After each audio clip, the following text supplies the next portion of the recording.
पहले बड़ों को मेरा प्रणाम, छोटे को ढेर सारा प्यार। मैं दीपा मेहता आप सबका स्वागत करती हूँ अपने एक नए वीडियो में। आशा करती हूँ कि आप सब ठीक होंगे, मैं भी ठीक हूँ। मेरी आज की ब्लॉग की शुरुआत हो रही है रात के 9 बजे से और आज है हमारे गांव में भव्य मेला छिरमल देवता के मंदिर में। तो हम लोग जा रहे हैं मेला मंदिर में, पहुंचने ही वाले हैं। चलिए आप लोगों को भी ले चलती हूँ मैं मंदिर में और आज आप लोगों को भी दिखाती हूँ मैं अपने गांव का मेला। और बने रहे आप लोग वीडियो के लास्ट तक, देखते हैं आगे को क्या क्या होता है। और मेरे पतिदेव यहाँ पे लकड़ी का गेल लेके आ रहे हैं। ये ऐसा लग रहा है जैसे गरुड़ का पाँव उचड़ के लाए होंगे, है ना। तो चलिए फिर मंदिर में पहुंच चुके हैं और बस हम लोग ना मंदिर के गेट के पास में पहुंच चुके हैं और यहाँ पे ना आरती हो रही है। तो चलिए ले चलते हैं आप लोगों को मैं मंदिर के गेट के अंदर।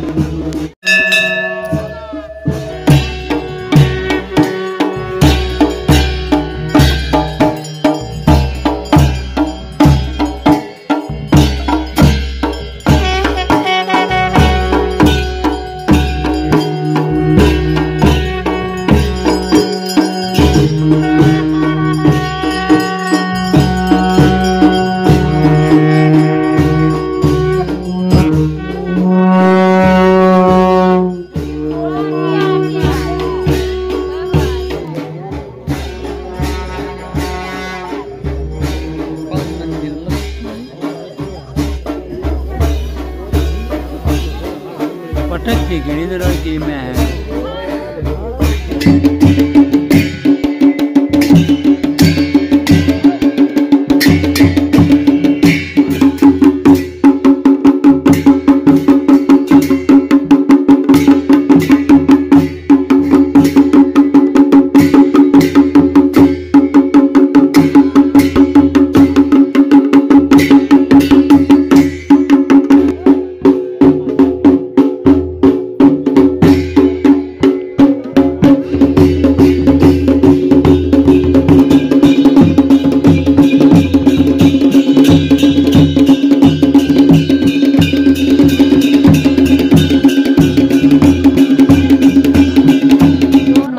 आने के बाद हम लोगों ने ना टीका इका लगाया, प्रसादी ग्रहण किया। उसके बाद ना यहाँ पे ही आरती करते करते देवता आ गए थे। तो देवता की तो मैं ब्लॉग नहीं बना सकती, आप लोग समझ सकते हैं। तो अच्छे से हम लोगों ने आरती देखी और छिरमल देव के दर्शन किए। तो अब यहाँ पे थोड़ी देर में चाचरी लगेगी, तो चाचरी लगेंगे और आप लोग भी दिखाएंगे। आप लोग बने रहिए वीडियो पे। तो गाइस यहाँ पे देख सकते हैं आप लोग, थोड़ा सा उद्घाटन कर दिया चाचरी का, मगर यहाँ पे महिलाएं ना अभी कोई भी नहीं लगे हैं। महिलाएं कब आए, कब मैं चाचरी लगती हूँ, मेरे को भी हुई है। तो देखते हैं कब आते हैं।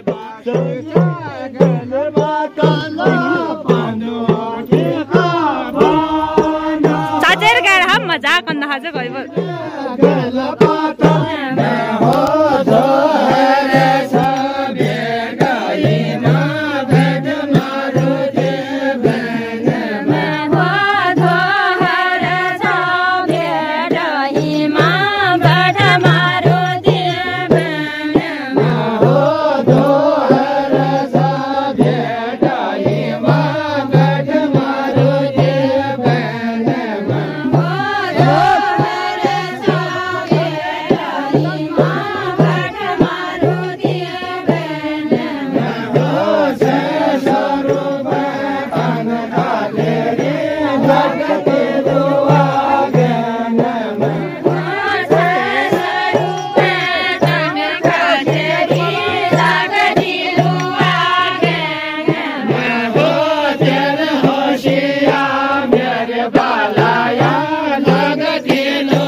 ये देखो गाइस,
देर बुढ़ी साई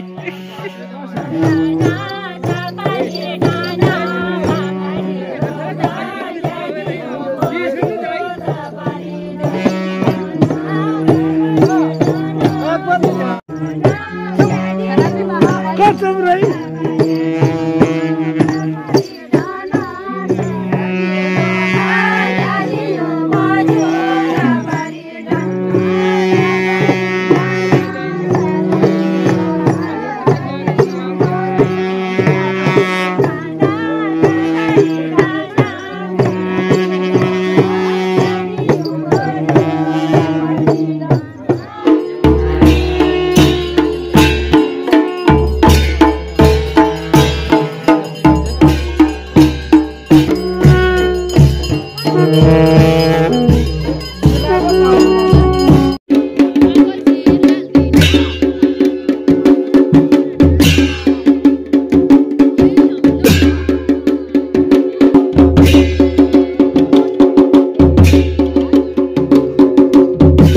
तो गाइज हम लोग ना मंदिर से घर पे आ गए हैं और आज ना मैं ज़्यादा ब्लॉगिंग नहीं कर पाई क्योंकि वहाँ जाने तक आरती होने लगी थी और उसके बाद देवता आ गए थे, देवता के दर्शन किए। उसके बाद चांचरी गाई और चांचरी गा के ना गला बैठ गया मेरा। गले में ना बड़ी जोर की दर्द हो रही है, ऐसा लग रहा है जैसे कुछ चुभ रहा होगा गले में। तो अब हम लोग घर पे आ गए हैं और टाइम की बात करें ना तो मॉर्निंग के 3 बजने वाले हैं, है ना।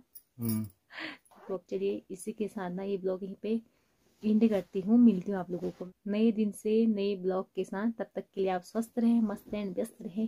By bye. Bye by.